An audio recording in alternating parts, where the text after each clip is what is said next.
Michael. Our next speaker is Silvia Federici. She's a professor emerita and a teaching fellow of Hofstra University. She has numerous publications including Capitalism and the Witch, Women, the Body, and Derivative Accumulation, and Revolution at Point Zero, Housework, Reproduction, and Feminist Struggle.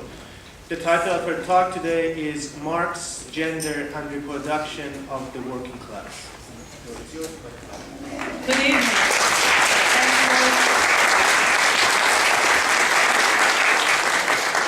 Good to be with you.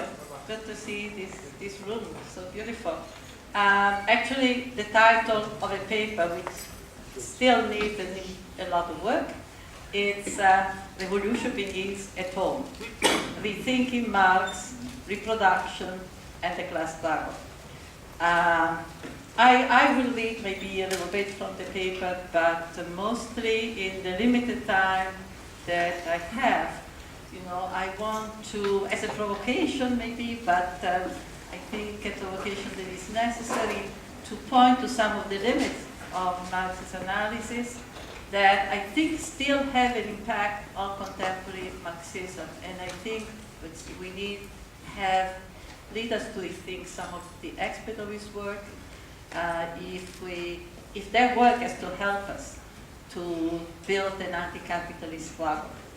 And I return in my paper to the critique of Marx's analysis that was developed in the 1970s by several feminist Marxists on the way of the struggle that women made against housework, against social subordination, against unpaid labor, a critique that basically argued that Marx's concept of work is extremely limited because it leaves out an immense sphere of activities, which are the activities that produce labor power, the activities that in fact are essential to the reproduction of the workforce.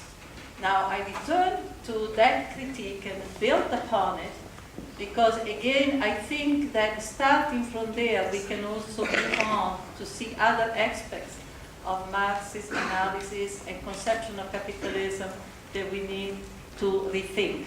And I, like I imagine others among the speakers here, have gone back to read Capital Volume 1 again after a while to refresh myself. And I was amazing. I was very, very surprised to see how thorough, Marx's omission of the sphere of reproduction is. It's almost a willing excision of that sphere.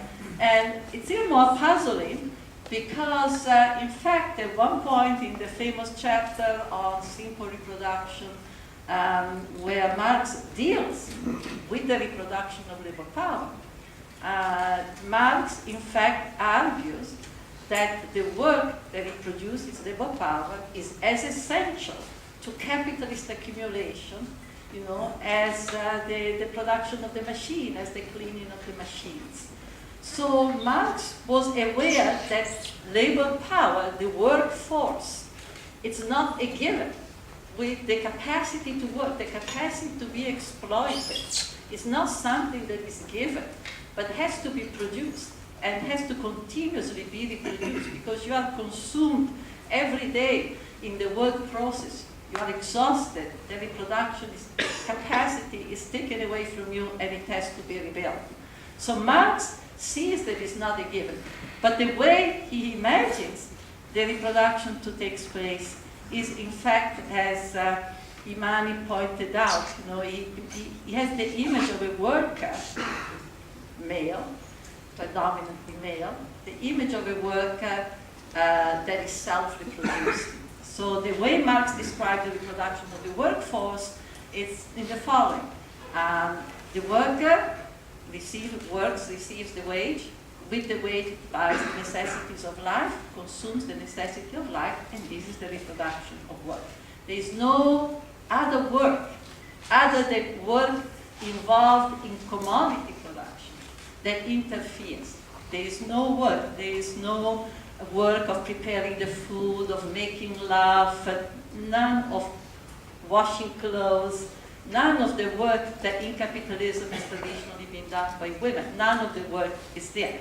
Interesting enough, Marx does not see also that many of the commodities that the industrial working class was consuming at the time were produced not in the assembly line or in the factories of England, but they were produced in the plantation by slave labor. Sugar, rum, cotton. In other words, Marx doesn't see that's not that the reproduction of the workforce already, by the 18th century, even earlier, the reproduction of the industrial proletariat was very, very much dependent. There was actually the line of capitalist production, went way beyond the commodity production in England, but included the work of the plantation. So there's, and also when Marx speaks of the generational reproduction of the workforce, he recognizes that the working class has to be generationally reproduced. But he looks at the process of procreation as completely natural. In fact, he argues kind of in passing, that as far as the reproduction, the generational reproduction, the capitalist class can let that take place by the workers themselves. The capitalist class can just rely on the instinct of self-preservation, the desire for self-reproduction of the worker. There's nothing problematic about procreation. There's nothing problematic. Even though it should have been clear to Marx that the state already, not only already, but actually since the beginning of capitalism, the state had heavily interfered with the process of procreation. For example, regulating severely sexuality, the female body, abortion, contraception. In other words, that the whole area of state intervention in relation to sexuality and procreation should have made clear to Marx that the capitalist class was vitally interested, in controlling procreation, that understood that procreation had an economic potential. In fact, it's something that Malthus also understood. Sexuality, similar sexuality, Marx represents a very asexual, male worker. Sexuality, for example, several times there are references to prostitution, what we call sex work, right? But he sees prostitution from a very moralistic angle. The prostitution, it's a sign on one side of the impoverishment of the female worker, on the other side of the kind of moral degeneration that factory labor, particularly night labor, encourages. So there's no sense that the prostitute is actually part of the reproduction of the factory workforce. So why Marx was so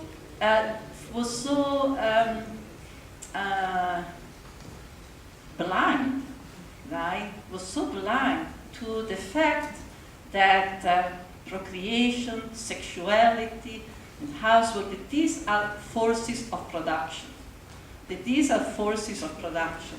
That they are essential, and in fact, something that the capitalist class understood very well, right? And of course, we can speak of the fact that Marx had shared with other Victorian theorists, male theorists, shared a naturalizing concept of housework and women's social position. But I think there is also something more, and I think I don't have the time now to much elaborate on it, but I think that we need to rethink also Marx's conception of what is the kind of work that is essential, for the development of a non-capitalist society, of a communist society, that we need also to rethink Marxist conception of industry, large-scale industry, automation, as being, in a sense, the normative form of work. Forms of work that, in a sense, were essential, extremely important, for the emancipation of humanity, from toil.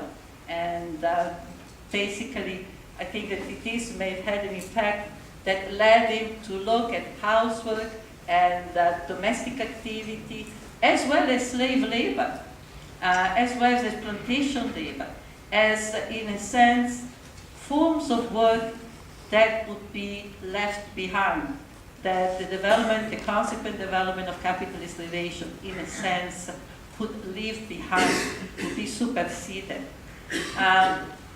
Be as it may, what I try to do in my paper is to look at, to contrast this blindness of Marx to the sphere of reproductive relation with, in fact, a development that was taking place under his own eyes, which is the creation of the working class family. Between, roughly speaking, 1870 and the First World War, what you have is really a revolution in gender relation and in reproductive relation. And that revolution is the creation of the proletarian family. I'm not saying the creation of reproductive work, because reproductive work, of course, existed as a particular sphere of capitalist relation and capitalist production from the beginning of capitalism. But the family, in fact, I can use here some Marxian categories, because I think that what you have in the period that I described, it's really a process whereby of real subsumption of reproduction. Real subsumption of reproduction, and the process that Marx defined as real subsumption is the process whereby the capitalist class take over a set of activities that were, in a sense, inherited from a pre-capitalist period and restructure them according to its own needs.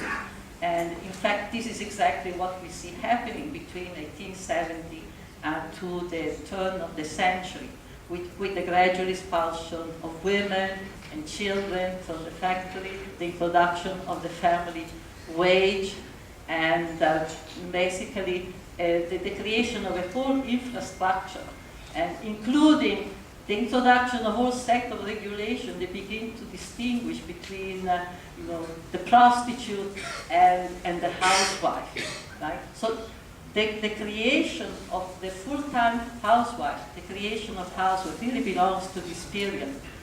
And I think it's a very important development because, in a sense, it was fundamentally changed class relation. It was an instrument of pacification of the male working class, the exploited proletariat, who, however, it's compensated by having the power, by virtue of the wage, having the power to control the labor of his wife and wife and children. And also, with that, the creation of a new kind of patriarchy, which is not the patriarchy of the cottage industry, but is the patriarchy built exactly on the power of the wage and the differential between wage and unwage labor. So that, in fact, Marx does not see that development, even though throughout Capital Volume 1 he continuously referred to the work of the factory inspectors, and he was very conscious of the kind of crisis in working class people's life, that a factory regime that basically consumed all of their life and allowed no space for investment in their reproduction, that crisis posed a crisis for the working class. But he didn't see enough that it posed a crisis for capital.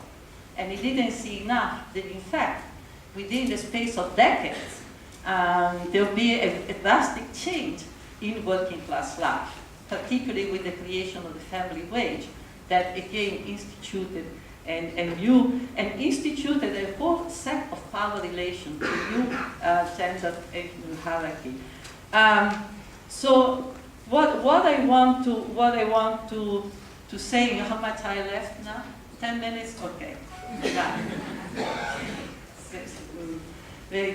So this, of course, by the way, I think is important to say that the creation of the new kind of family and this investment, this new regime, right, by which the capitalist class really invests in the reproduction of the workforce, which ultimately culminate with Fordism, the New Deal, and so forth.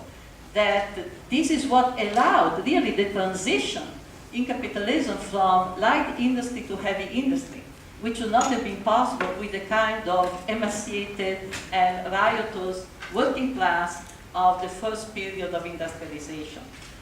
And in fact, the creation of the working class family was also a response not only to the riotous of the men through the Chartist movement, the beginning of unionism, but also to the growing preoccupation among the capitalist class with the disaffection of the female workers from any forms of reproduction.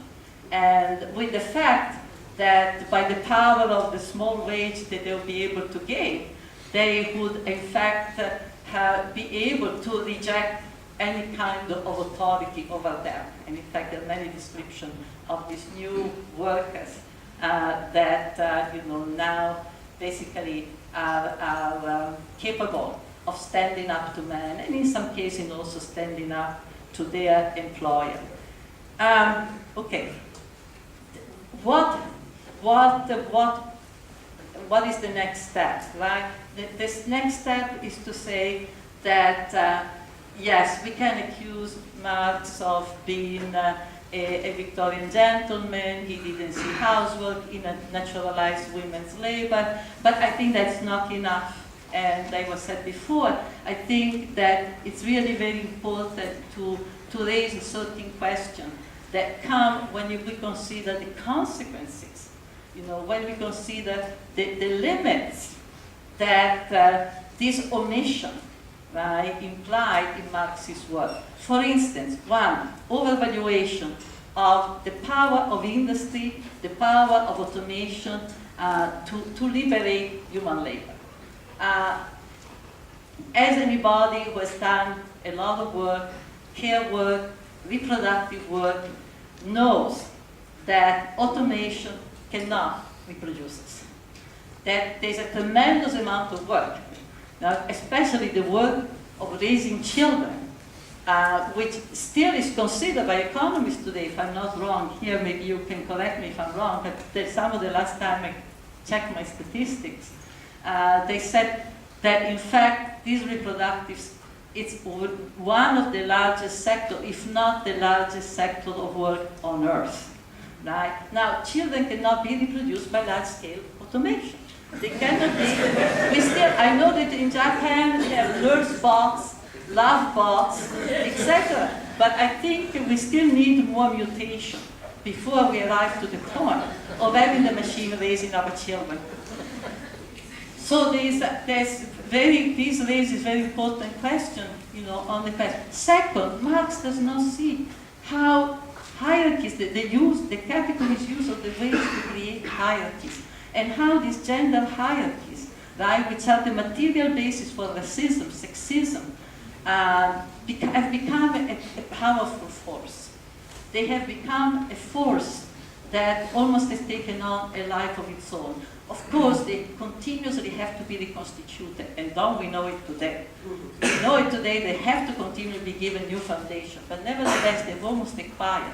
And I think if he had seen the power of capitalism to create this division and the importance of this division as an obstacle to the unification of the working class, Marx continued to assume that the expansion of capitalist relations will unify workers. It hasn't happened. The expansion of capitalist relations on a global scale has not unified the working class. Otherwise, we will not be in the predicament in which we are today, in front of a capitalism that now has a global expansion. So, yes, the importance of power relation, I think, it's something that, again, is something that needs to be rethought. And let me, yes, 5 minutes, I'm going to. There's something else I want, yes. Very connected with that is the question of unpaid labor. And I think, you know, in my work, those are some of my work, I've always been stressing the fact that looking at capitalist development from the point of view of what I call women, but actually better to say reproduction, from the point of view of the reproduction of the workforce. Looking at capitalism this way is not only just adding a chapter. It's not adding a chapter to what is there, but it's actually rethinking capitalism as a whole. It's rethinking capitalist production, the condition. And I want to say that there is an underestimation in Marx of the crucial importance of unpaid labor. You know, Marx sees unpaid labor only in relation to the exploitation of the factory worker, of the wage worker. It's the part of the wage that does not pay for the work that is done. Does not see that, in a sense, the amount of unpaid labor on which that is fed into capitalism, it's much, much, much wider. It's much wider than that, and that the wage mobilizes far more unpaid labor, you know, than the one that is extracted in the factory.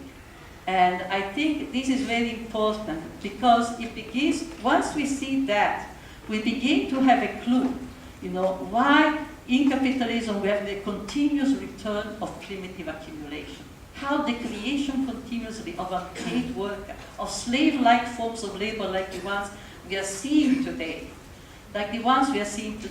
It's a necessity for capitalist development. Because in a sense, the creation of entire population without rights, you know, the creation of population of people whose work is not recognized, whose work is unpaid, whose work is mystified through racist ideology, racist and sexist ideology. It's a crucial part of the determination of value. It's a crucial part of the determination of the productivity of the wage worker. You know, when one form of accumulation is to cut the cost of labor. And how do you cut the cost of labor? You cut the cost of labor by expropriating people, which is what is happening today. You cut the cost of labor by creating terror, by imprisonment, by above all, creating a whole population of nothing, of propertyless people, and this is what is happening today. And I want to say two more things, and I hope I'm not going so fast, I hope I'm still making sense, because I'm trying to fly. I say all of this because I see that some of the limits of Marx, continue to be reproduced by many Marxists today. And for example, one outstanding example for me is the politics and theory of autonomous Marxists, people like Tony Negri and others, you know, who are idealizing, but basically from the Grundrisse, the idea that capitalist development continuously eliminates the need for living labor. Continuously eliminates the need for living labor. And I think that this is a mistake, and of course the whole theory about cognitive capitalism is the fundamental aspect of contemporary Marxism. But I think that it's a dangerous mistake. It's a dangerous mistake because I think it's the very capitalist ideology. They want us to believe that they don't need our labor. I think it's part of the capitalist mystification of present relation to make us think that in fact they have sold these machines and that in fact they don't need us, right? So I think we need to realize, for instance, that the apparent contradiction, right, that so many people are, so to speak, you know, almost expelled outside of the capitalist system that so many people have been massacred, decimated by war, and so on, that this should lead us to conclude that now the capitalist class has such a surplus of labor that they do not need it any longer. As I said, it's a dangerous ideology. I think that if we look at the history of capitalist development, we see that capitalism always had to destroy an immense amount of labor power. They had to kill always a lot of people. They had to enslave them. They had to imprison them. And they had, in order to be able to create a kind of terror, in order to create a kind of internalization of fear that could lead to the exploitation of many others. And I think this is what is happening today. And the last word in 1 minute is that I think that today too, the other limit, of Marxist analysis which has been propagated, into the present is the underestimation of the importance of reproduction, the underestimation of the importance of the sphere of reproduction, for the anti-capitalist struggle.